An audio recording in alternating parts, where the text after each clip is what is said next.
Hello बच्चों, कैसे हो आप लोग। हम लोगों ने ट्रिग्नोमेट्री कर ली, हम लोगों ने लॉगरिथम कर ली पुराने वीडियोस में। अब हम आगे बढ़ेंगे उससे और हम करेंगे कुछ क्वेश्चंस, क्योंकि बिना क्वेश्चंस के हम लोगों को ट्रिग्नोमेट्री हो, लॉगरिथम हो या फिर आगे आने वाले चैप्टर्स हों, उनमें से कुछ भी समझ में नहीं आने वाला, क्योंकि कुछ भी हो है एंड में वो मैथमेटिक्स ही। तो मैथमेटिक्स बिना क्वेश्चन सॉल्व करे आती नहीं है।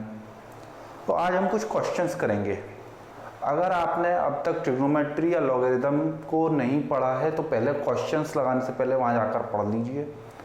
काफ़ी चीज़ें ऐसी होती हैं जो हम नहीं पढ़ते हैं और बाद में पता लगता है, हम जब क्वेश्चंस करने बैठे हैं तो हमें बिल्कुल समझ में नहीं आ रहे हैं। तो यहाँ मैं कॉन्सेप्ट को दोबारा नहीं पढ़ाने वाला, हम लोग यहाँ पर कुछ क्वेश्चंस करेंगे और फिर हम नेक्स्ट चैप्टर पर चलेंगे नेक्स्ट वीडियो में। एक वीडियो आपका मिस हो गया है बीच में, उसका कारण है मैं अवेलेबल नहीं था किसी कारणवश। तो चलिए शुरू करते हैं आज एक डीपीपी लगाना या फिर कहें क्वेश्चंस करना। तो क्वेश्चंस के लिए मैंने कुछ लिख रखे हैं क्वेश्चंस, हम वो क्वेश्चंस लगाएंगे। When a clock show 4 o'clock, question लिख लो।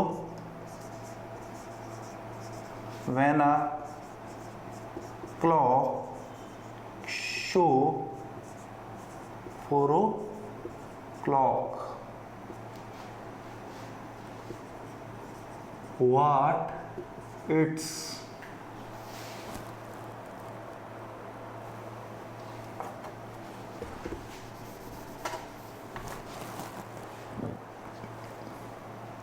how much angle, how much angle do its minute and hour,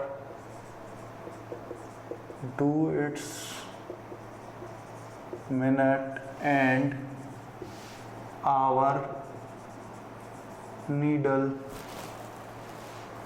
make। Question समझ में आ रहा है ढंग से।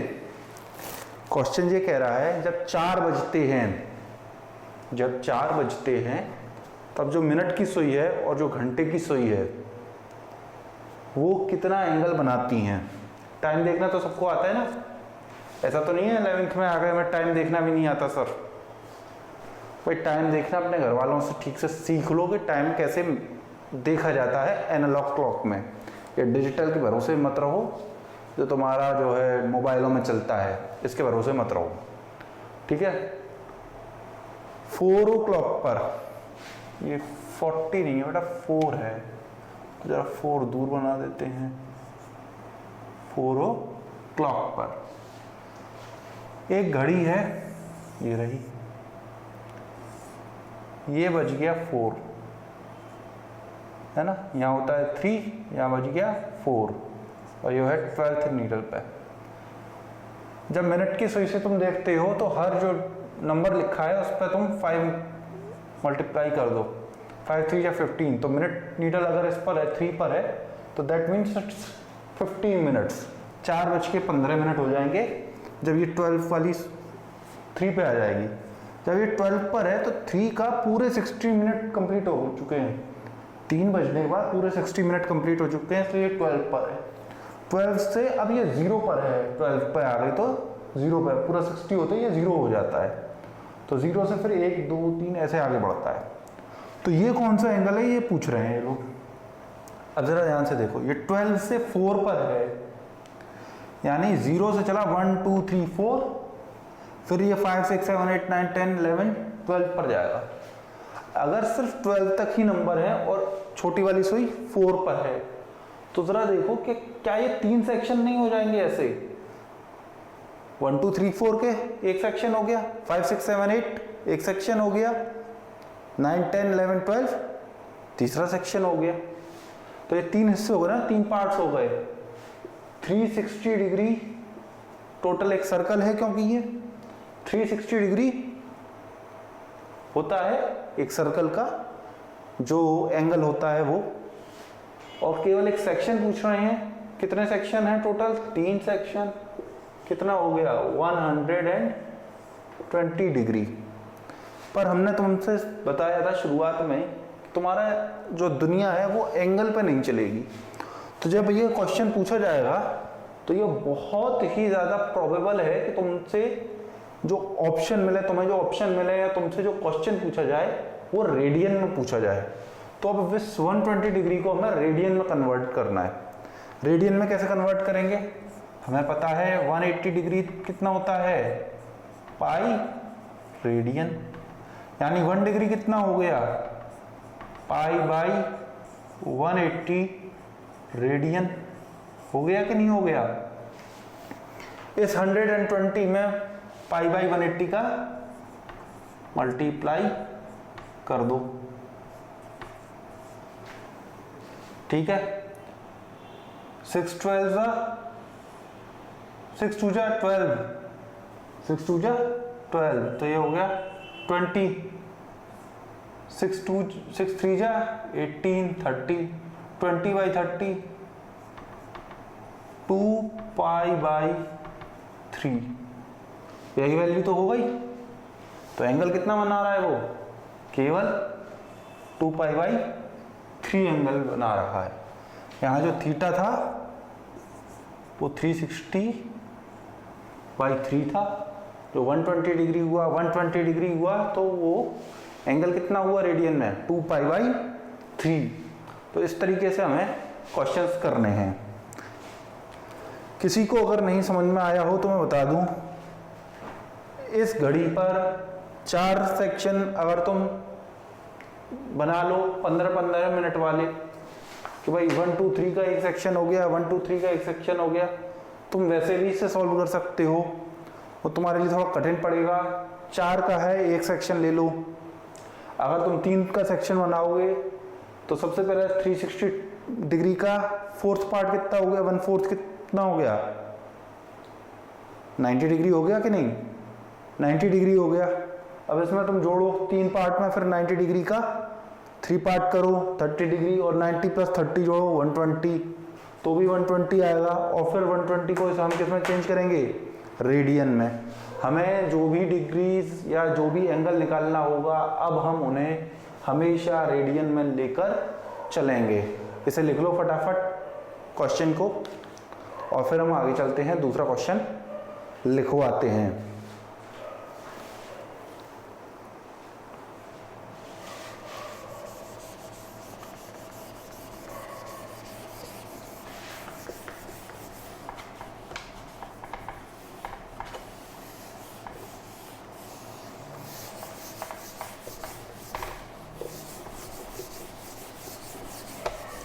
दूसरा क्वेश्चन लिख लो, when theta increases from 0 to 90, दूसरा क्वेश्चन लिखो, when theta increases from 0 degree to 90 degree, then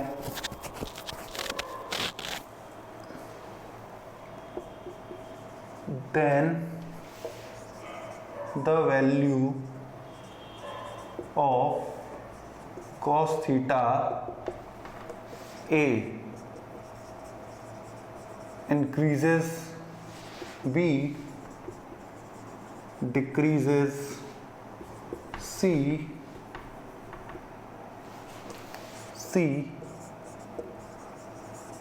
first increases and then decreases, या D it will remain constant। सोच के देखो इस क्वेश्चन का जवाब क्या होगा। तुम लोगों ने 10th क्लास में ही एंगल चार्ट पढ़ लिया था। अब जरा एंगल चार्ट को याद करो और सोचो इस क्वेश्चन का आंसर क्या होगा। अगर थीटा 0 से 90 डिग्री की तरफ जा रहा है तो कॉस थीटा की वैल्यू के साथ क्या होगा? क्या वो डिक्रीज होगी, क्या वो इंक्रीज होगी, क्या वो पहले इंक्रीज होगी फिर डिक्रीज होगी, है ना, या फिर पहले डिक्रीज होगी फिर इंक्रीज होगी? इसे डिक्रीज ही लिखो पहले, तब जो है तुम्हें मजा आएगा क्वेश्चन का। First decreases then increases। हाँ भाई, अब बताओ क्या रहेगा? कांस्टेंट तो रहेगी नहीं। 0 डिग्री पर cos थीटा की वैल्यू क्या होती है? 1, और cos 90 पर 0। cos 90 पर वैल्यू क्या होगी? 0। तो आंसर क्या होगा? डिक्रीजेस। होगा कि नहीं? 0 to 90 तुम साइन थीटा की वैल्यू देखो, साइन 0 की वैल्यू 0, फिर 1/2, फिर 1/√2, फिर √3/2, ऐसे तो चलती है वैल्यू। तो इसकी वैल्यू क्या होगी? डिक्रीज करेगी। Next question. हम लोग थोड़ा जल्दी जल्दी क्वेश्चंस को सॉल्व करने की कोशिश करेंगे, क्योंकि हमारे को जल्दी जल्दी क्वेश्चन करने की ही आदत डालनी है। जब हम क्वेश्चन करेंगे तो अपनी जो स्पीड है उसको थोड़ा सा इंक्रीज करके पढ़ाएंगे, क्योंकि जब कॉन्सेप्ट समझाते हैं हम, तब हम उस कॉन्सेप्ट को समझाने में टाइम ले लेते हैं, लेकिन जब हम कॉन्सेप्ट को प्रैक्टिस करेंगे तो हमारा टाइम थोड़ा सा, स्पीड जो है वो थोड़ी सी इंक्रीज रहनी चाहिए। हमें कोशिश करनी चाहिए कि हम अपनी खुद की स्पीड जो है वो इंक्रीज करें, क्योंकि हमारे पास टाइम नहीं होगा एग्ज़ाम के दौरान। एग्ज़ाम के लिए भी तो हमें प्रिपेयर करना है। हम लोगों को अब कंपटीशन की तैयारी करनी है। किसी भी तरह के कॉम्पिटिटिव एग्ज़ाम तुम देख लो, वहाँ पर टाइम कम ही होता है। तुम्हें कम टाइम में, तुम्हें प्रेशर में काम करना सिखाया जाता है। अभी तुम क्या कर रहे हो? तुम्हारा सर्टिफिकेशन, ये जो तुम सर्टिफिकेट जनरेट कर रहे हो, ये क्या चीज़ है कि तुम्हें प्रिपेयर करना आता है गिवन टाइम में, तुम्हें गिवन टाइम में शो करना आता है। ऐसा ही तो होता है प्राइवेट कंपनियों में। प्राइवेट कंपनियों में तुम जाओगे तो तुम्हें पीपीटी बनाकर समझानी है अपने 10 लोगों को बैठ के, और तुम्हें टाइम दिया गया आधा घंटा, और पीपीटी है 150 पेज की। क्या तुम समझा पाओगे? नहीं। फिर उस 150 पेज को क्रक्स करना पड़ता है जो तुम इधर कर रहे हो। बोर्ड में तो तुम लंबा लंबा लिखोगे आंसर, अभी एग्जाम में तुम लोग बहुत छोटा क्रक्स आंसर लिखने वाले हो। तो ये जो क्रक्स आंसर तुम लोग लिखने वाले हो, इस क्रक्स आंसर को लिखकर क्या फ़ायदा कि तुम लोगों को समझा पाओगे। लोगों का सेलिंग पॉइंट होता है ये, है ना, कि मैं कोई भी क्वेश्चन का आंसर 2 लाइन में, 3 लाइन से ज़्यादा नहीं लेता फिजिक्स का करने के लिए। जो है अपना नीट के एग्ज़ाम में या जेई के एग्ज़ाम में मेरी कैलकुलेशन 2-3 लाइन से ऊपर नहीं जाती। That will be your selling point. तब जो है आईआईटी तुम्हें या नीट जो है वो तुम्हें चुनेगा, हाँ भाई ये बढ़िया आदमी है। हाँ भाई, तो फिर अब हम अगला क्वेश्चन करते हैं।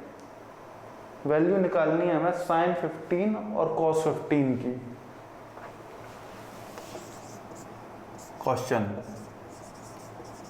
वैल्यू ऑफ साइन 15 और कॉस 15, इसकी वैल्यू निकालो। हमने तुम्हें फॉर्मूला लिखवाए थे कल, उनमें से एक फॉर्मूला इस पर एज इट इज लग जाएगा।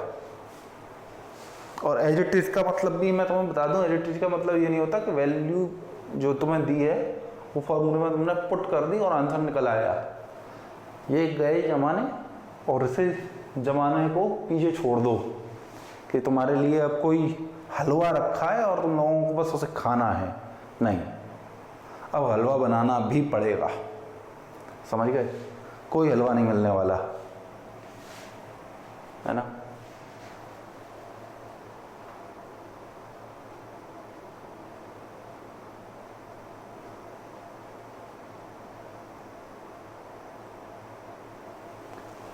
चलो, तुम लोगों ने ट्राई कर लिया, अब इसका हम फॉर्मूला बता देते हैं। ये फॉर्मूला कल लिखवाया था, 2 sin 2 theta is equal to 2 sin theta cos theta. ये तुम लोगों को फॉर्मूला कल लिखवाया गया था, और तुम में से जितनों को याद होगा फॉर्मूला, उनके लिए बहुत आसान है। ये sin 15 और cos 15 को बस यहाँ पुट कर देना है। यानी थीटा का मतलब क्या हो गया इस फॉर्मूले से? 15 थीटा क्या पता लग रहा है हमें इसमें? 15 हो गया, थीटा क्या हो गया? 15 डिग्री, बस यही तो पता करना था। Sine 2 into 15 degree is equal to 2 sine 15 cos 15। इस पेयर की वैल्यू हमें निकालनी है, तो ये 2 क्या हो जाएगा, नीचे चला जाएगा। तो साइन 2 इंटू 15 कितना हो गया? Sine 30 degree by 2 is equal to sine 15 cos 15। Sine 30 की वैल्यू क्या हो गई? साइन 30 की वैल्यू क्या हो गई? 1/2 अपॉन 2। तो ये वैल्यू कितनी हो गई? 1/4 हो गई। 1/4, कोई दिक्कत तो नहीं। इस क्वेश्चन को फटाफट लिख लो अपनी कॉपी में। फॉर्मूला याद होने चाहिए तुम लोगों को जो कॉन्सेप्ट समझाए थे वो याद होने चाहिए, और ये पता होना चाहिए, ये याद रहना चाहिए हर वक्त कि तुम लोग 11th क्लास में आ गए हो। जब तक वो याद नहीं रहेगा तुम लोग प्रॉब्लम में ही फंसे रहोगे। 10th तक केवल और केवल एक बेसिक जो होता है वो तुम्हें सिखाया जाता है। आजकल की दुनिया में तुम किसी से बात करो, वो कहे मैं 10वीं पास हूँ, ठीक है, उसकी क्या ही वैल्यू है? वैल्यू है 10वीं पास की? नहीं, 10वीं पास की कोई वैल्यू नहीं है। आजकल पढ़े लिखों की वैल्यू चल रही है। दिस इज, तो हमारा क्या होता है, सोचने का तरीका बदल जाता है। 10th तक तुम लोगों की बेसिक लेवल तैयार करवाया जाता है। 10th तक हमारी जो पढ़ाई होती है वो केवल इसलिए होती है कि अभी ये बच्चे हैं। 11th से जो तुम्हारी पढ़ाई स्टार्ट होगी वो होगी ऐसे कि अब तुम्हें अपने लाइफ के लिए प्रिपेयर करना है, तुम्हें जॉब के लिए प्रिपेयर होना है, तुम्हें लाइफ कंपटीशन के लिए प्रिपेयर होना है। तुम लोगों को कुल मिलाकर अपना दिमाग खुला रखना है, ठीक है। तुम लोगों को कम्युनिकेशन आना चाहिए, सब आना चाहिए। तो 11th 12th में वही तुम्हारा जो उद्देश्य होगा वही पूरा करवाया जाएगा, ठीक है ना। कम्युनिकेशन स्किल कैसे चेक करी जाती है इसमें? ये जो आंसर बोर्ड के एग्जाम में तुम कम्युनिकेट करके लिखोगे उनको, तुम्हारी कम्युनिकेशन बताएगा कि तुम किसी को कितना बढ़िया तरीके से अपना आंसर समझा पा रहे हो। अगर तुम लोग अपना आंसर नहीं समझा पा रहे हो बोर्ड में, तुम्हारे बोर्ड में नंबर कम आते हैं। बोर्ड में यही तो होता है, हम अपना इतना लंबा आंसर लिखते हैं कैसे, ये है ना, ये लगाते हैं हम, ये है ना। और बोर्ड में हम क्या लिखते हैं? फॉर्मूला ऐसे लिखते हैं हम बोर्ड के एग्जाम में इस तरह से। वही काम करना है हम लोगों को, आंसर निकाल के दिखाना है। यहाँ पे हमने ऐसे ही छोड़ दिया, वहाँ ऐसे नहीं छोड़ सकते। वहाँ एक अगली लाइन लिखी जाएगी, वहाँ अगली लाइन में लिखा जाएगा साइन 15 कॉस 15 इक्वल्स टू 1/4। एक ब्रैकेट लगाएंगे, आगे लिखेंगे आंसर, यही तो होगा। The moons distance from the earth is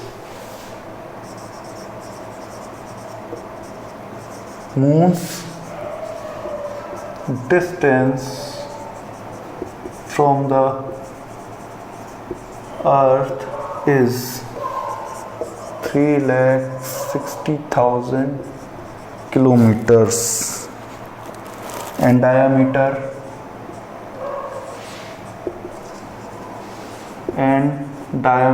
question साथ में लिखते चलो। substance at angle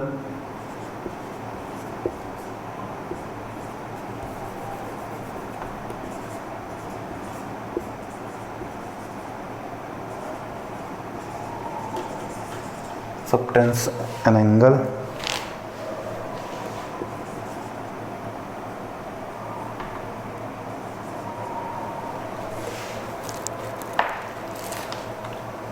of 42 minutes at the eye of the observer. At the eye of the observer. Okay. The diameter of the moon is in the diameter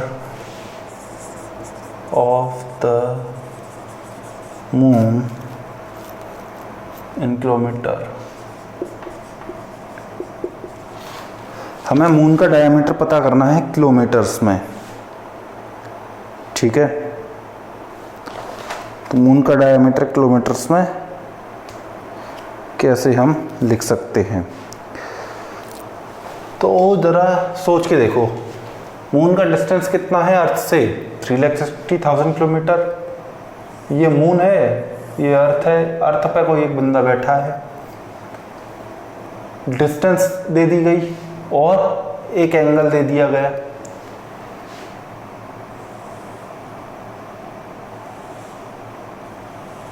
ठीक है, ऐसे बंदा देख रहा है, ये एंगल कितना दे दिया गया? 42 मिनट्स।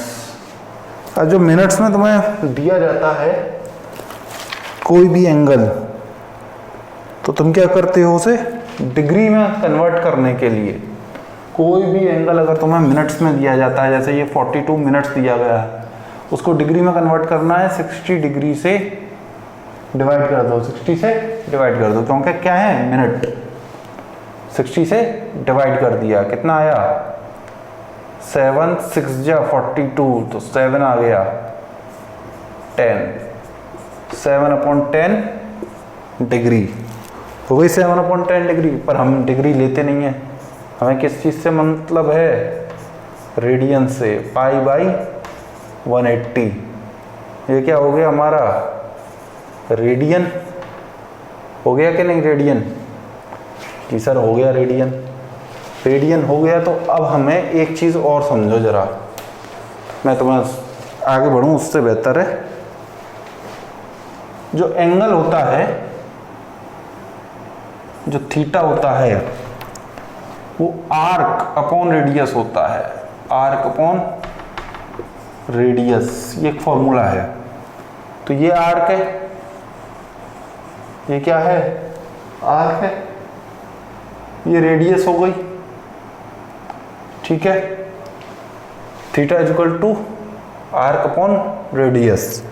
थीटा कितना है? ये मिल गया हमें थीटा 7/10 इंटू π/180, ये कितना हो गया? Into 36,000 kilometre, 36,000 kilometre, 360,000 kilometre sorry, ठीक है। और इसको हमें कैलकुलेट करना है, लेकिन प्रॉब्लम क्या होगी? देखो, इस चीज़ को जब भी हम कैलकुलेट करेंगे रेडियन के साथ, तो हम मीटर में कैलकुलेट करते हैं, नॉट इन किलोमीटर्स। किस में हम कैलकुलेट करते हैं? मीटर में। अब मीटर में कन्वर्ट करने के लिए मैं 1000 लगाऊंगा, और आंसर वो किस में पूछ रहा है? किलोमीटर में, तो फिर से मैं 1000 का डिवाइड करूंगा। क्यों कर रहा हूं मैं, इसे समझ लो। 1000/1000 करने से मेरे तो कोई प्रॉब्लम नहीं, 1000 से 1000 कट जाएगा, मैं लिख भी क्यों रहा हूँ? उसने कह दिया है कि आपको किलोमीटर में आंसर देना है, कैलकुलेशन सारी किसमें है? मीटर में होनी है। तो मैंने उन्हें दिखाया है कि भैया मेरे को तो मीटर तक आता है कि ये मीटर में होगी कैलकुलेशन। जब तुम बोर्ड का लिखोगे ना, तब ये चीज़ बहुत इंपॉर्टेंट रहेगी, ये बहुत इंपॉर्टेंस देगी तुम्हारी चीज़ को, कि 1000 का मल्टीप्लाई किस लिए? कि भैया ये कैलकुलेशन होनी है किसमें? मीटर में। और 1000 का डिवाइड किस लिए? क्योंकि आंसर किसने पूछा है? किलोमीटर में। 1000 से 1000 उड़ गया, 0 से 1 0 गया, इस 0 से ये 0 गया, ठीक है। अब हम इसे जरा आगे कैलकुलेट कर लेते हैं। 7 इंटू पाई कितना हो गया? 22/7, ये वैल्यू, इंटू 1/18 इंटू 3600, ये तो है। 7 से 7 कट गया, 18 2 जा 200, ये हो गया, 22 ये हो गया। आंसर कितना आ जाएगा? 4400 किलोमीटर, ये तुम्हारा आंसर आ गया, 4400 किलोमीटर। तुम लोगों को जो क्वेश्चन सॉल्व करने हैं वो इसी तरीके से करने हैं, ठीक है।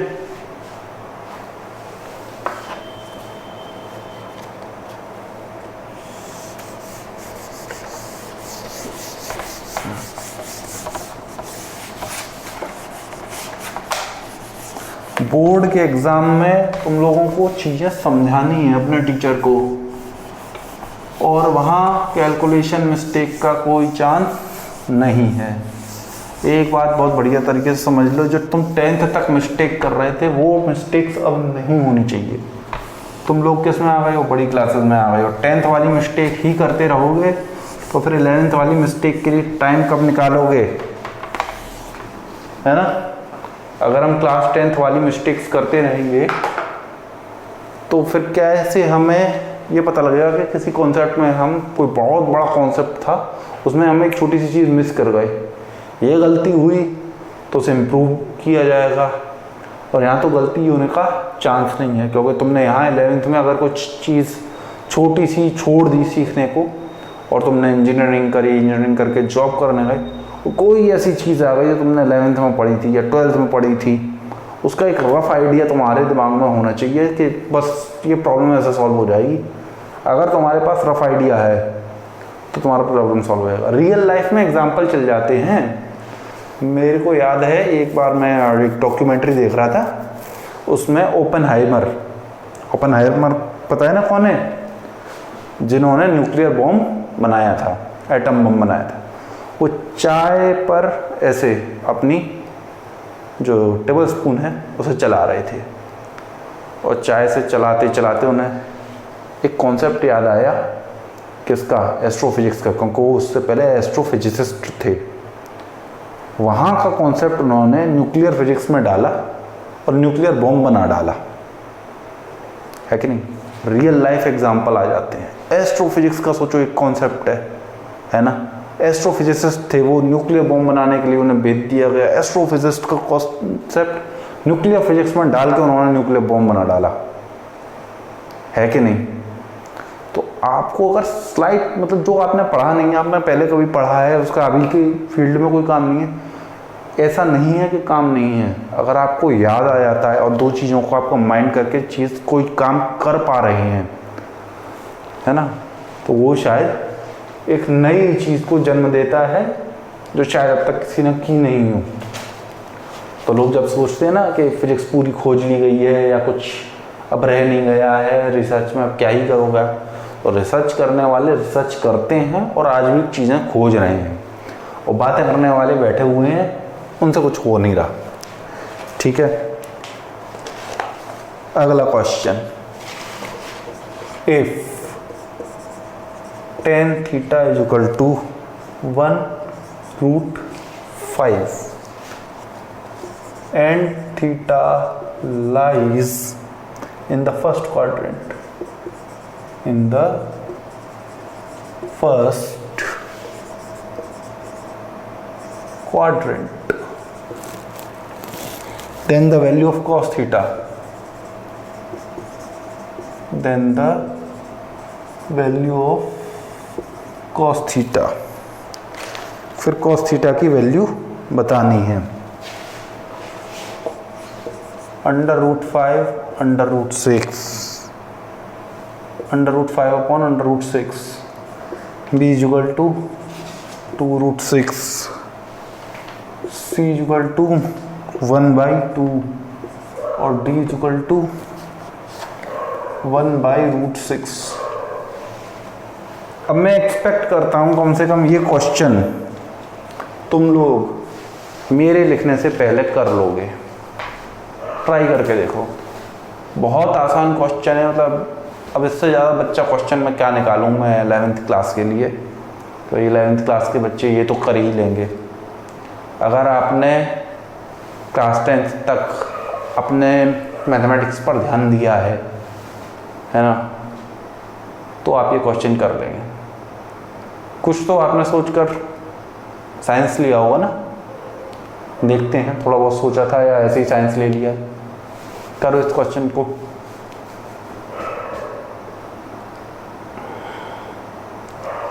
मैथ्स ना दुनिया में एक भाषा की तरह है आजकल, साइंस की भाषा मैथमेटिक्स, भाषा है अपने आप में मैथमेटिक्स।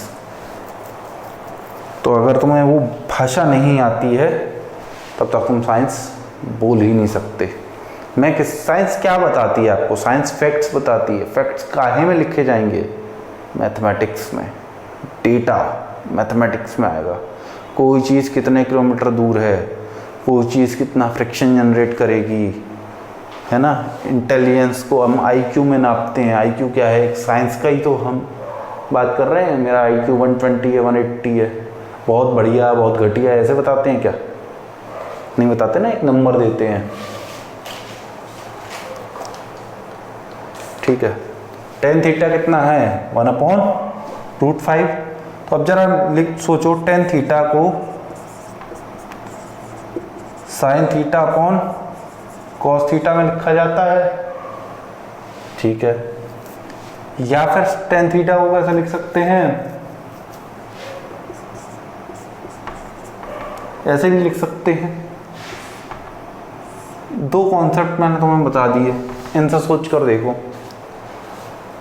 अगर परपेंडिकुलर और बेस वाले से सोच के देखें तो tan थीटा कितना है? Perpendicular upon base. थीटा ये था, परपेंडिकुलर ये रहा, बेस ये रहा। cos थीटा कितना होता है? Base upon hypotenuse. तो बेस अपॉन हाइपोटेनियस, तो √5 आ जाएगा ऊपर, अपॉन में कुछ ना कुछ तो आएगा। √5 ऊपर किस वाले में है? केवल इस वाले में। ऐसे ही सॉल्व हो गया। कैलकुलेट करने का शौक चढ़ा है अगर तुम लोगों को तो कैलकुलेट भी कर लो। कैलकुलेट कैसे हुआ? h = √5 का स्क्वायर प्लस 1 का स्क्वायर = 5 + 1 = √6। ये हो गया हाइपोटेनियस। यहाँ रख दो, वैल्यू निकल आई। कुछ होते हैं जो दिमाग में अपना पूरा क्वेश्चन सॉल्व करते हैं। अब उनका स्टाइल समझो। 1/√5 था, sin theta upon cos theta होता है।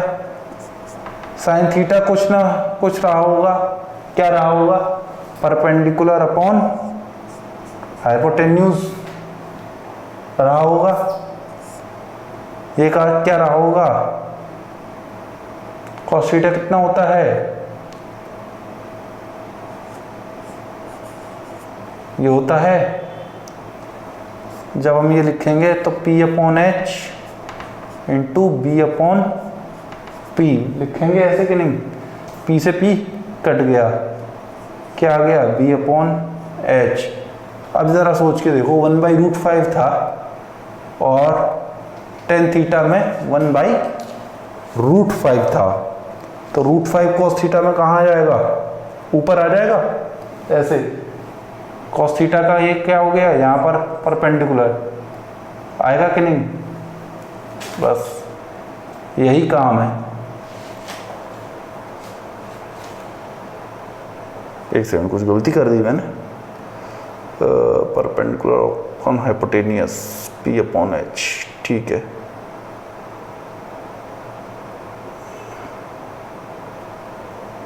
ठीक है, P/B होना चाहिए। P/H × P/B।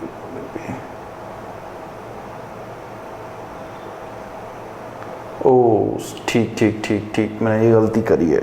ओके, एक मिनट, सॉरी। तो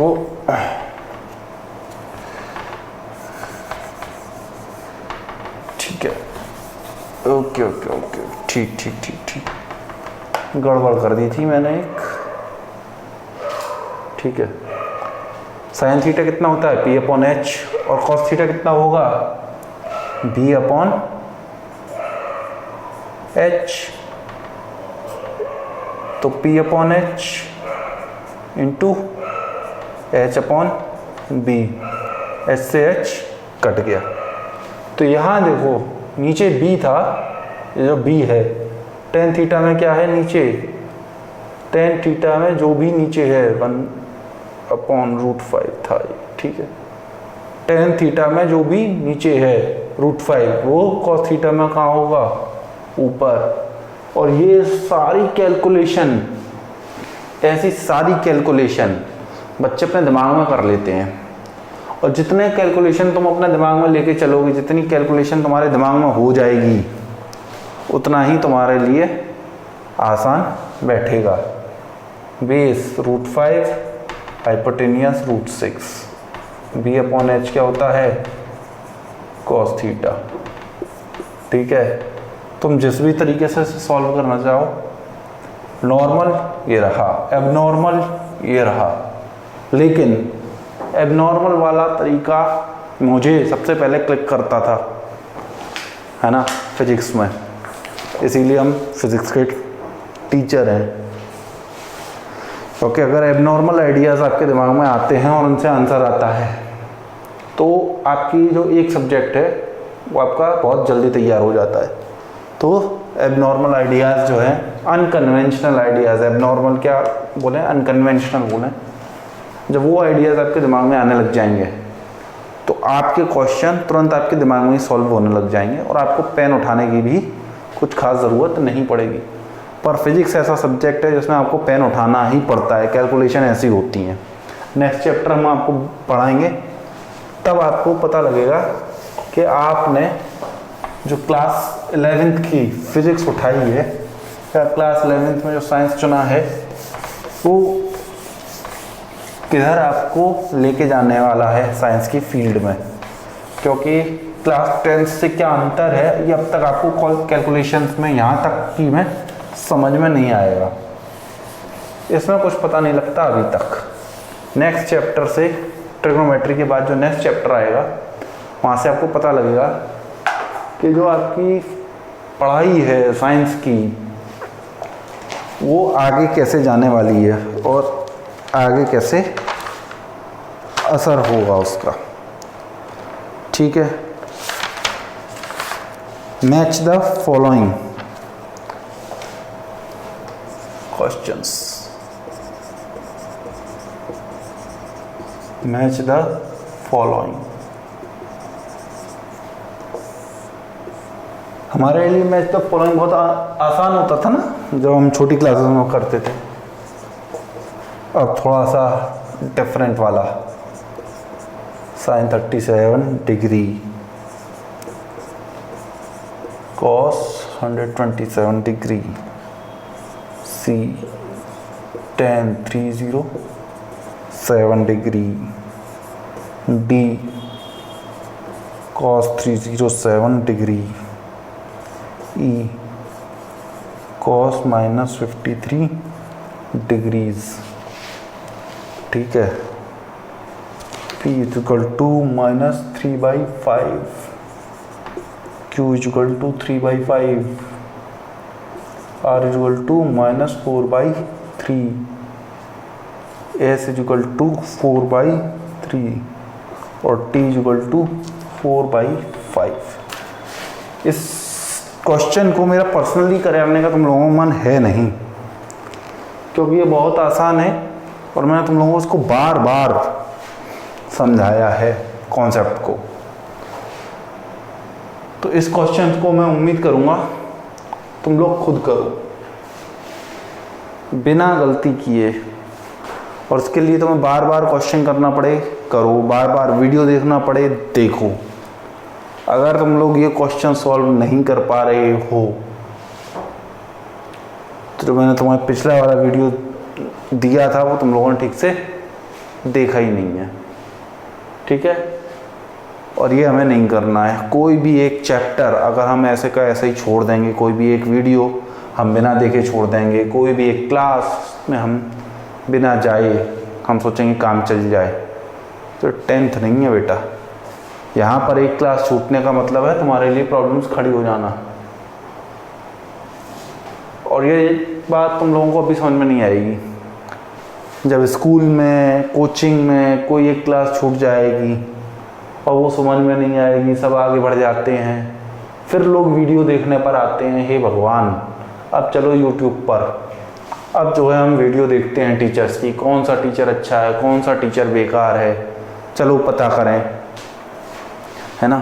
हमारे ज़माने में तो ये यूट्यूब था भी नहीं। जब हमने पढ़ाई करी थी तब हमारे लिए कोई यूट्यूब उपलब्ध नहीं था। तुम लोगों को बताने की ज़रूरत है क्या? मुझे तो नहीं लगता, है ना। बहुत आसान चीज़ें हैं भाई, ये मत करो। 127 है तो 90 प्लस 37 की वैल्यू निकाल लो।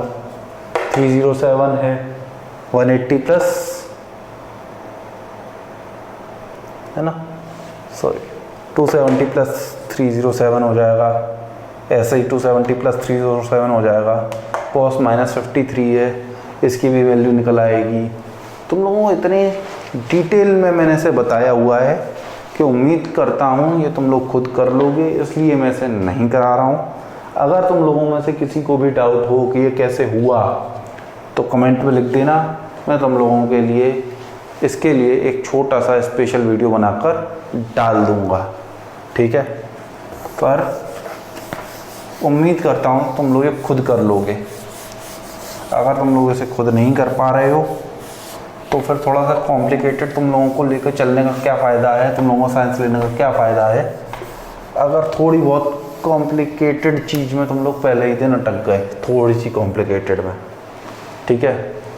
तो उम्मीद करता हूँ तुम लोगों का तब बल्ब जल चुका होगा, तुम लोगों ने ध्यान देना शुरू कर दिया होगा, तो तुम लोग इस क्वेश्चन को ठीक से कर पाओगे, ठीक है। Next question, which of the following is the correct value?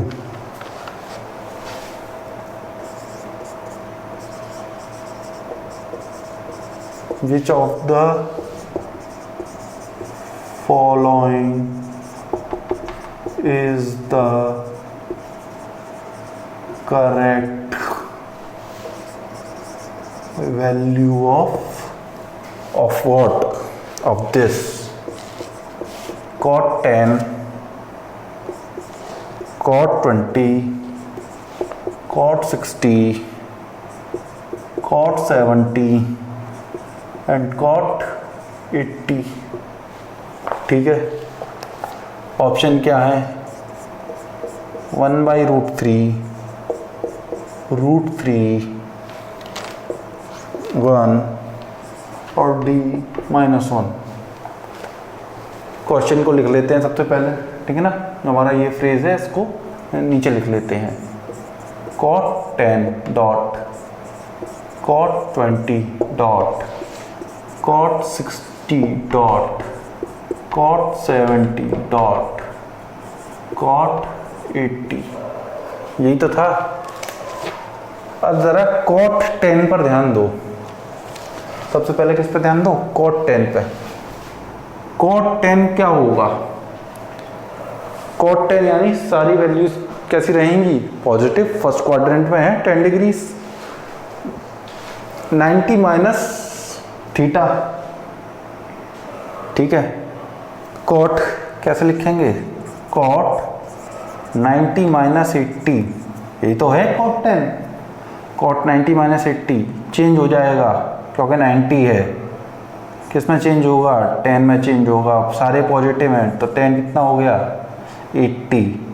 10 80 की वैल्यू इन्वर्स होगी किसके इन्वर्स होगी?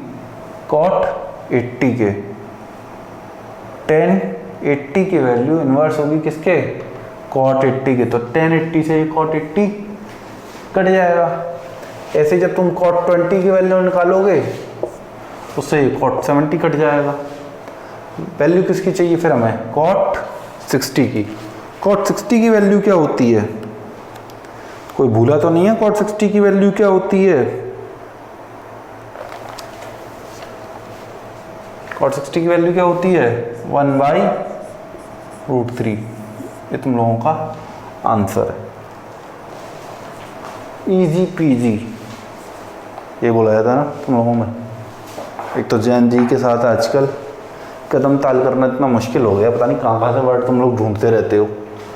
हर दूसरे दिन मेरे पास कोई ना कोई स्लैंग लेके आ जाता है, सर अभी एक नया वर्ड निकला है। ऐसे ऐसे शब्द आ जाते हैं सुनने को, कुछ पूछो मत। तुम लोगों के पास शब्द निकालने के अलावा कोई नया काम नहीं है, बस शब्द ही ढूंढते रहते हो। इस चीज़ को ये कहते हैं सर, इस चीज़ को ये कहते हैं सर। सर के स्तर में दर्द हो गया सुन सुन के तुम लोगों के शब्द। ठीक है, अगला क्वेश्चन करते हैं।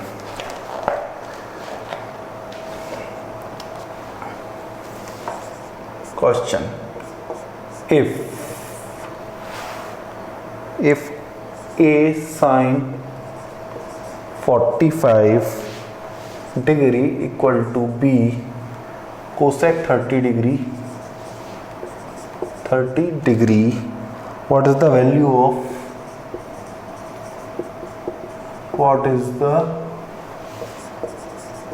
value of a की पावर 4 अपॉन b की पावर 4? ये वैल्यू पता करनी है, a की पावर 4 अपॉन b की पावर 4। a अपॉन b तो हमें इधर से मिल रहा है, a अपॉन b, उसी का इस्तेमाल करते हैं। a sin 45 equal to b cosec 30 degree, a upon b is equal to cosec 30 sine 45। Sine 45 की वैल्यू क्या होती है? 1/√2। कोसेक 30 की वैल्यू कितनी होगी? √3/2 यही होगी।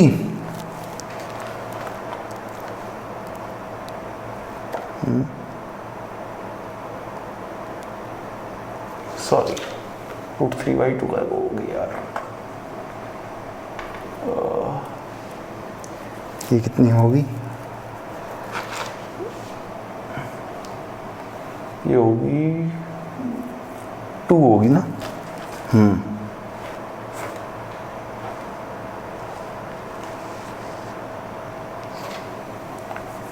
इसको ऐसे लिख लो, कोसेक 30 की वैल्यू कितनी होगी? 1/1/1/2 इंटू साइन 45 की 1/√2।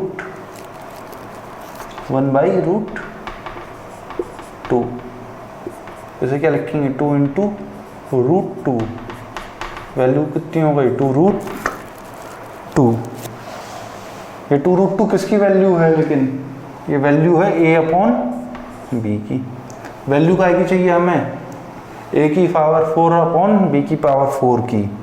तो लिख लो a की पावर 4 अपॉन b की पावर 4 इज इक्वल टू 2√2 की पावर 4। 2 की पावर 4 इंटू √2 की पावर 4। कोई दिक्कत इतने में नहीं। 2 की पावर 4 कितना हो गया? 2 की पावर 4 कितना हो गया? 16 हो गया कि नहीं हो गया? ये कितना हो गया? 16 इंटू √2 की पावर 4। √2 की पावर 2 होती है तो वो 2 हो जाता है। 2 की पावर 2, फिर √2 से 2 हो गया। 16 2 या 32 इंटू 2 64। √2 के ऊपर पावर कितनी है? 4। √2 की पावर 2 हो गई तो एक 2 निकल आया, फिर बचा था पावर 2, फिर √2 की पावर 2 हो गई तो एक और 2 आ गया। तो आंसर कितना आ गया? 64। आंसर कितना आ गया? 64।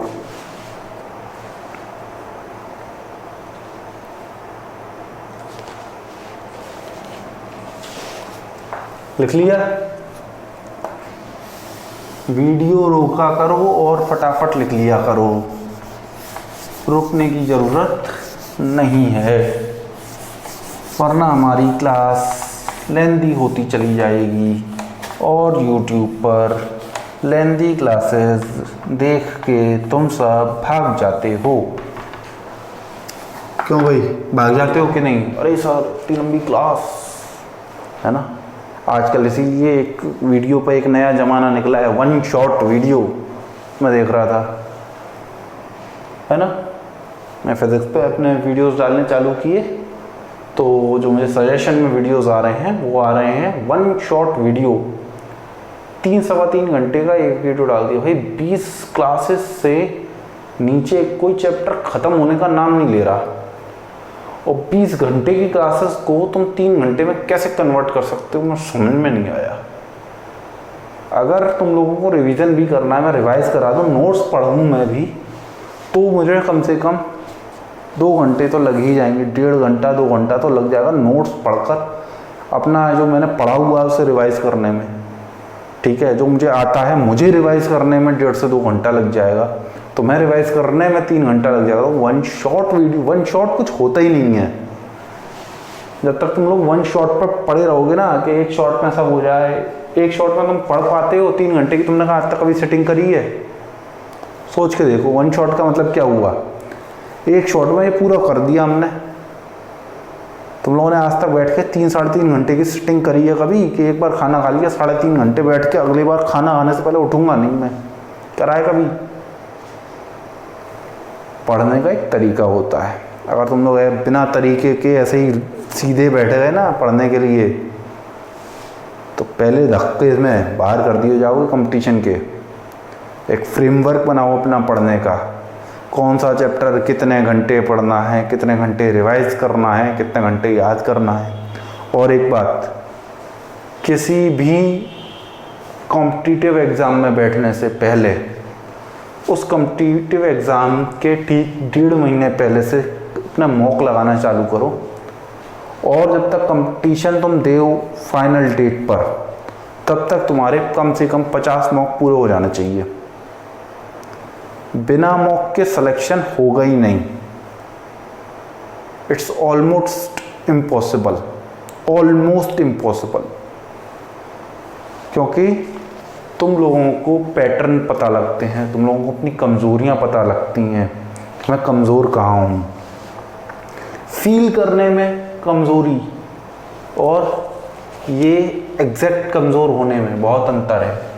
मैं फील करता हूँ कि मैं यहाँ मजबूत हूँ, पर मैं क्या वहाँ मजबूत हूँ? नहीं हूँ। तो इसी तरीके से तुम लोगों की जो मॉक की क्लासेस हैं वो बहुत इम्पोर्टेंट हो जाती हैं। If tan theta plus cot theta is equal to 2 दे रखा है और तुमसे वैल्यू पूछ ली गई है tan की पावर 100 थीटा की और cot की पावर 100 थीटा, ये दिया हुआ है, इसकी वैल्यू पूछ ली गई है।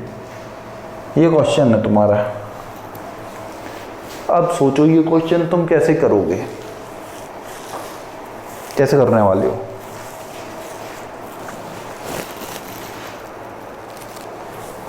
सोच के देखो फटाफट। कुछ ऐसा है जो इन दोनों को 2 बना दे?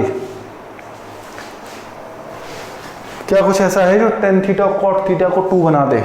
है सर। क्या है सर? ये देखो, tan theta plus cot theta equal to 2 है। क्या है? 2। ये 2 कैसे होगा? 45 डिग्री की वैल्यू क्या होती है tan 45 की? 1। cot 45 की वैल्यू क्या होती है? 1। दोनों को जोड़ा कितना आ जाएगा? 2। पॉसिबल है? 1 + 1 = 2। tan 45 की वैल्यू कितनी हो गई? 1। tan थीटा के ऊपर रख दो, tan की पावर 100 थीटा cot 100 थीटा।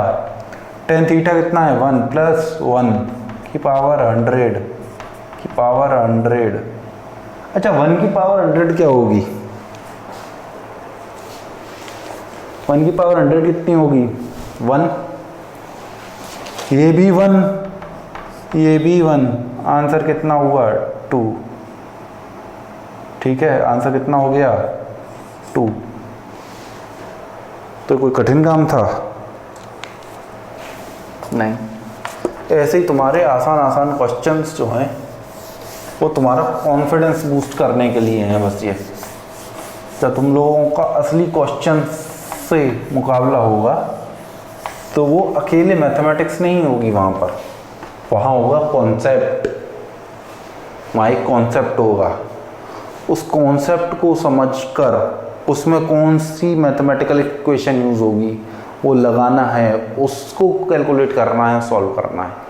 कोई भी तुम्हारा क्वेश्चन ऐसा नहीं आने वाला कि तुम लोगों को जो है केवल और केवल वैल्यूज पुट करके आंसर निकाल लेना।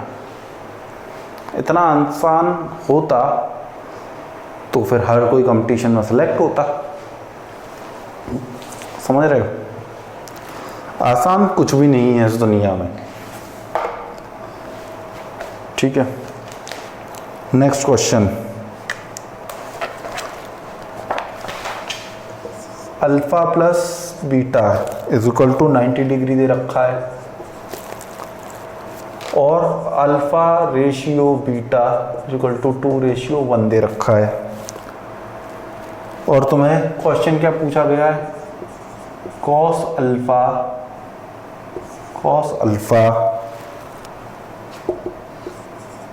कॉस बीटा इसका रेशियो बताना है। ठीक है, अल्फा प्लस बीटा कितना है? 90 डिग्री। ठीक है, अल्फा रेशियो बीटा कितना है? 2:1। मतलब अल्फा 2 बीटा इसके बराबर है। हम बीटा को x मान लेते हैं, तो 2x प्लस x या रेशियो हमें यही तो बता रहा है कि एक अल्फा 2 बीटा के बराबर है, क्योंकि बीटा सिंगल है, अल्फा कितना है? डबल।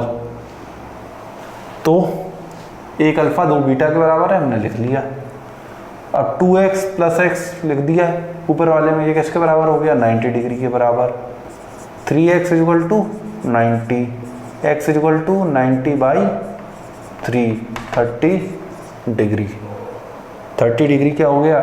x कितना था? केवल बीटा। तो बीटा कितना है? 30। अल्फा कितना है? 60। cos 60 बाई cos 30, इसकी वैल्यू निकालने में क्या दिक्कत है? cos 60 की वैल्यू कितनी हो गई? cos 60 की वैल्यू कितनी हो गई? cos 30 की वैल्यू कितनी हो गई? cos 30 की वैल्यू हो गई √3/2 और cos 60 की वैल्यू कितनी हो गई? 1/2। 2 से 2 कट गया, 1/√3 आंसर आ गया। ठीक है,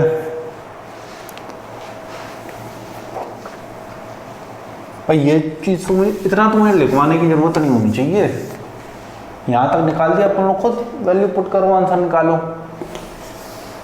मुझे क्यों अब अपने छोटी छोटी प्रॉब्लम्स में लेकर जा रहे हो? अपने वैल्यूज को स्वयं पुट करो और आंसर निकाल लो। ठीक है, अगर तुम लोग इतना भी नहीं कर पा रहे हो तो फिर हो गई तुम्हारी 11th पास। मैं वीडियो बना रहा हूँ, मैं बात ऐसे कर रहा हूँ जैसे मैं लाइव बात कर रहा हूँ। क्यों? क्योंकि एक्सपीरियंस ये बताता है कि बच्चे क्या क्या हरकतें करते रहते हैं। ठीक है, तो मैं जो तुम्हें बोल रहा हूँ ना, वो तुम लोगों जैसे दूसरे जो साथी होते हैं ना, तुम्हारे साथीदार 1 साल सीनियर, 2 साल सीनियर, या तुम्हारे जैसे अभी जो पढ़ रहे हैं, वो सेम टू सेम वही गलतियां करते हैं। पिछले साल वाले ने करी, वही बच्चे इस साल कोई गलतियां करेंगे, नेक्स्ट ईयर भी वही वाली गलतियां फिर दोहराई जाएंगी। कुछ नया नहीं है तुम लोगों के साथ सिवाय स्लैंग्स के। If tan theta minus cot theta equals to 0, sin theta cos theta की value, sin theta plus cos theta की वैल्यू निकाल लेंगे। tan theta minus cot theta 0 है। अभी tan theta plus cos theta बताया था, कितना था? 2। 1 + 1 2 था, 1 - 1 कितना हो जाएगा? 0। यानी थीटा कितना हो गया? 45 डिग्री हो गया कि नहीं हो गया? बस 45 उसमें लिखो 1/√2 प्लस 1/√2, √2 1 + 1 = 2/√2। ठीक है, कोई दिक्कत? अपना आंसर लिख लो। नेक्स्ट क्वेश्चन की तरफ पढ़ते हैं हम।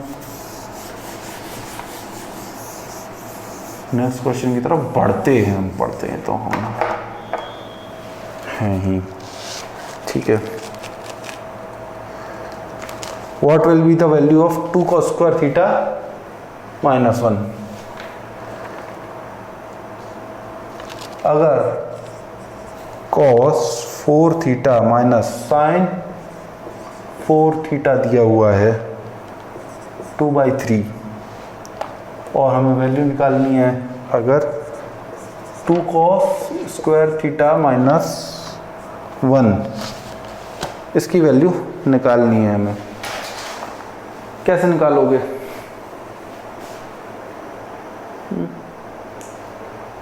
कैसे निकालने वाले हो? थोड़ा ट्राई करो इसे खुद ही।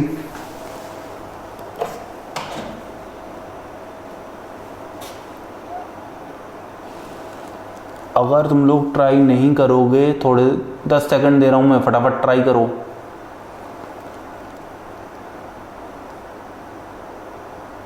फटाफट ट्राई करो इसे।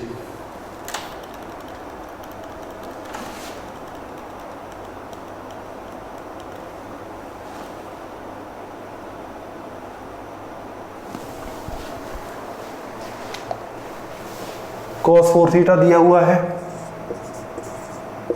माइनस sin 4 थीटा दिया हुआ है 2/3। अब मैं इससे लिख सकता हूँ cos square theta plus sin square theta, cos square theta minus sin square theta is equal to 2/3। A square minus B square दे रखा है, A square minus B square दे रखा है ना, ये cos स्क्वायर थीटा का स्क्वायर और sin स्क्वायर थीटा का स्क्वायर, तो इसको मैंने cos square theta plus sin square theta, इसे cos square theta minus sin square theta में लिख लिया। अरे बेटा cos 4 थीटा लिखा है ना, उसको तुम्हें cos स्क्वायर थीटा का स्क्वायर लिखना है, बस इतना सा कॉन्सेप्ट लग रहा है इसमें।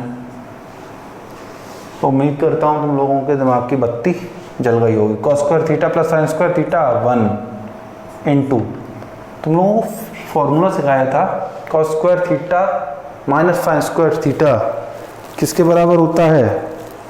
cos 2 थीटा के बराबर होता है। बताया था कि नहीं बताया था? cos 2 थीटा के बराबर क्या होता है? cos square theta minus sin square theta, और cos 2 थीटा के बराबर ही होता है 2 cos स्क्वायर थीटा माइनस 1। बताया था cos square theta minus sin square theta कितना हो गया? cos 2 theta is equal to 2/3, और cos 2 थीटा को ही मैंने बताया था 1 into cos 2 theta, cos 2 theta ही हो गया। तो क्या हो गया है? cos 2 theta is equal to 2/3, और cos 2 थीटा ही किसके बराबर हो गया? 2 cos स्क्वायर थीटा माइनस 1 के बराबर कितना हो गया? 2/3। आंसर निकल आया, ठीक है।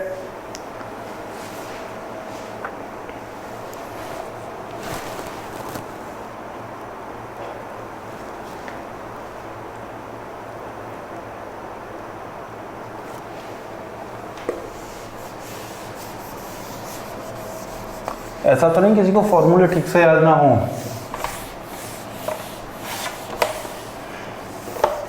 ऐसा तो नहीं है किसी को ठीक से फॉर्मूले याद ना हो? अगर है भैया तो ना फॉर्मूले याद कर लो, तुम लोगों को टाइम नहीं मिलेगा रिवाइज करने का। मैं तुम लोगों को बहुत अच्छी तरह बता रहा हूँ, बाद में मुझसे मत कहना कि सर आपने बताया नहीं था, पैरासेट्स अपने दिया था, ये नहीं किया था, वो नहीं किया था, क्योंकि तुम लोगों को होने वाली है बहुत प्रॉब्लम। मैं अभी से बता रहा हूँ।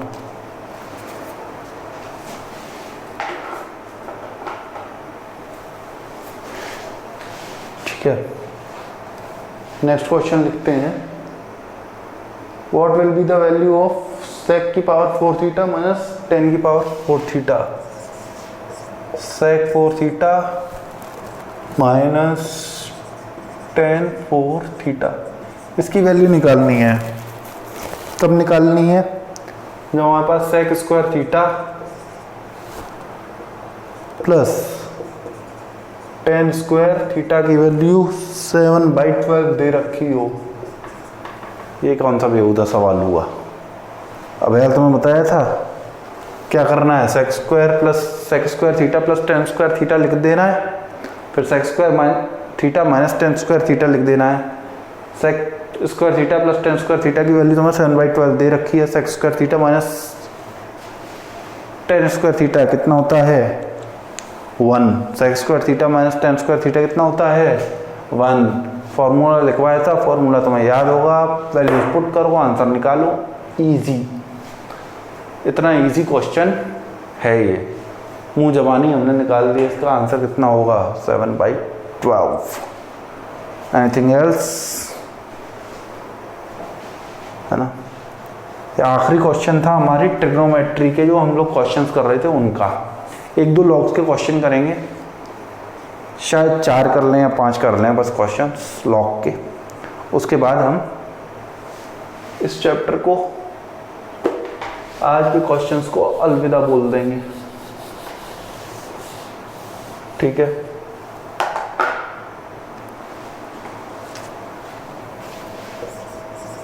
log 5x minus 7 equals to 1, ये देखा है तुम्हें question. log base 5x minus 7 equals to 1। अब इसमें से हमें क्या करना है, x की वैल्यू निकालनी है। तो बताओ x की वैल्यू कैसे निकलेगी।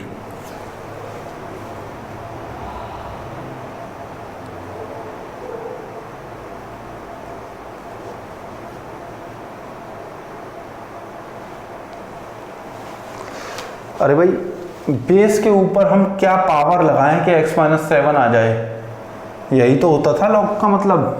बेस के ऊपर कितनी पावर 1 लगाएंगे, तो 5 के ऊपर अगर पावर 1 हो तो वो किसके बराबर होगा, x माइनस 7 के। होगा कि नहीं होगा। 1 की वैल्यू की तो 1 पावर की तो वैल्यू कोई है ही नहीं, 5 का 5 रहा, x माइनस 7 हो गया। 7 इधर ले जाओ, 12 हो गया सॉल्व, ठीक है। देखो मैं अभी ये नहीं कर पाता कि तुम लोगों को मैं टाइम दूँ कि 10 सेकंड है 15 सेकंड है। मेरा यूट्यूब पर ये पढ़ाने का जो एक्सपीरियंस है वो पहला है, और मैं कैमरा से तो बहुत बचता हूँ, मुझे फ़ोटो खिंचवाना भी पसंद नहीं है ना, फोटोजेनिक फेस भी नहीं है। इसके चक्कर में मैं कैमरा इसके सामने कभी आता भी नहीं हूँ, मुझे फ़ोटो खिंचवाना भी पसंद नहीं है, और तो मैं कैमरा फेस कर रहा हूँ मेरे लिए बहुत बड़ी बात है। तो धीरे धीरे जब हमारा आदत बन जाएगी यूट्यूब पर पढ़ाने की, कुछ क्लासेस बाद हम शायद तुम्हें 10 सेकेंड 15 सेकेंड जो लोग बोलते हैं देने का, मैंने देखा कुछ यूट्यूब चैनल्स बोलते हैं ऐसा, फिर रेफरेंस भी तो लेना पड़ता है कि पढ़ाते कैसे हैं यूट्यूब पर, क्योंकि यहाँ तो कोई सामने बच्चा बैठा नहीं है जो हाथ उठा के पूछ दे सर ये बात हो गई क्या, ये बात समझ में नहीं आई, ठीक है। इतना लिख लिया। नेक्स्ट क्वेश्चन,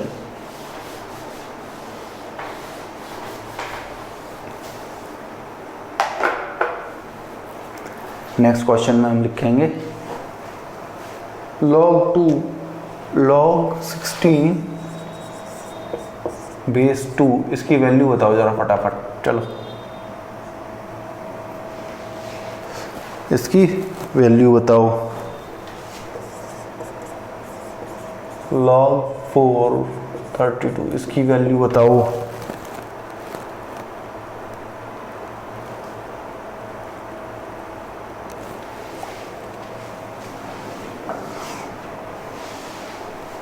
सबसे पहले हम पहला क्वेश्चन कर लेते हैं। 2 के ऊपर कितनी पावर रखें जो वैल्यू 16 हो जाए, 4 के ऊपर कितनी पावर रखें कि 32 हो जाए, 4 के ऊपर कितनी पावर रखें कि 32 हो जाए, तो 4 के ऊपर रखेंगे 2.5 या बोले तो 5/2। तुम्हारी पावर पॉइंट में या इस तरीके से भी आ सकती हैं, ठीक है। ऐसा नहीं है पावर का कि पावर का हमेशा एक इंटीजर होता है, नहीं होता। ज़रूरी नहीं है पावर एक इंटीजर हो। ठीक है, आगे बढ़ते हैं नेक्स्ट क्वेश्चंस की तरफ। छोटे छोटे क्वेश्चंस हैं अभी, अगली क्लास से तुम्हें पता चलेगा कि तुमने जो अपना साइंस चूज किया है उस साइंस में, उस फिजिक्स में कैसे कैसे फंडे होते हैं और कितना माइन्यूट डिटेल्स में फिजिक्स में अंदर जाना पड़ता है, तब हमें चीज़ें समझ में आती हैं। तो चलो माइन्यूट डिटेल्स की तरफ जाने के लिए एक दो क्वेश्चंस कर लेते हैं, उसके बाद फिर माइन्यूट डिटेल्स वाले चैप्टर को भी स्टार्ट करवाएंगे अगले बैच से। x की वैल्यू पता करनी है। अगर log x - 1 हो प्लस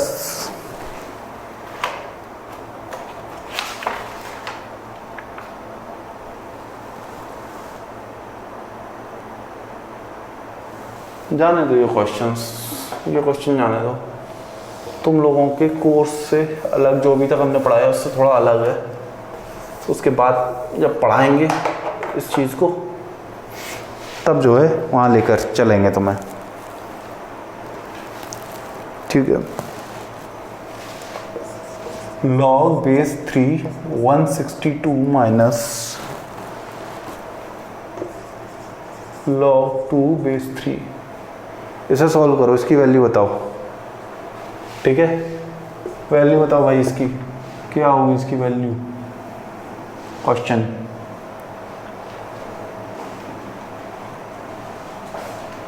क्या होगी इसकी वैल्यू? फॉर्मूला लिखवाया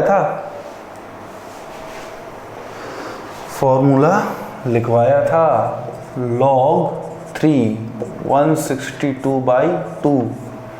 इसको ही तो हम चेंज करके ऐसे लिख सकते हैं, तो इसको वापस भी तो चेंज करके इस तरह से लिखा जा सकता है, कोई मना नहीं है। log 3, अब 2 से ये कट गया 81, कितना आ गया log 3 81। वैल्यू क्या होगी, 3 के ऊपर कितनी पावर रखें कि 81 आ जाए, 3 के ऊपर कितनी पावर रखें कि 81 आ जाए। 3 3 9, 9 3 27, 27 3 81, तो ये 4 टाइम्स हो गया 4 टाइम्स, तो आंसर कितना आ गया 4। आंसर कितना आ गया 4।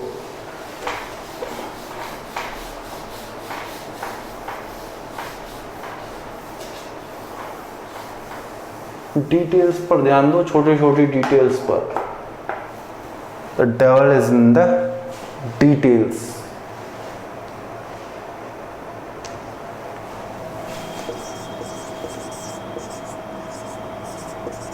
इसकी वैल्यू निकालना खुद, इसकी वैल्यू भी मैं तुम्हें नहीं बता रहा। एक मैच द फॉलोइंग छोड़वा दिया, एक तुम्हारे लिए ये छोड़ दिया। बहुत कठिन नहीं है, बहुत आसान है तुम लोगों के लिए। तो तुम लोगों का होमवर्क यही है, 2 क्वेश्चंस तुम लोगों को खुद सॉल्व करने हैं। आज की क्लास के लिए बस इतना ही। कल की क्लास में हम पढ़ेंगे अप्रोक्सीमेशंस।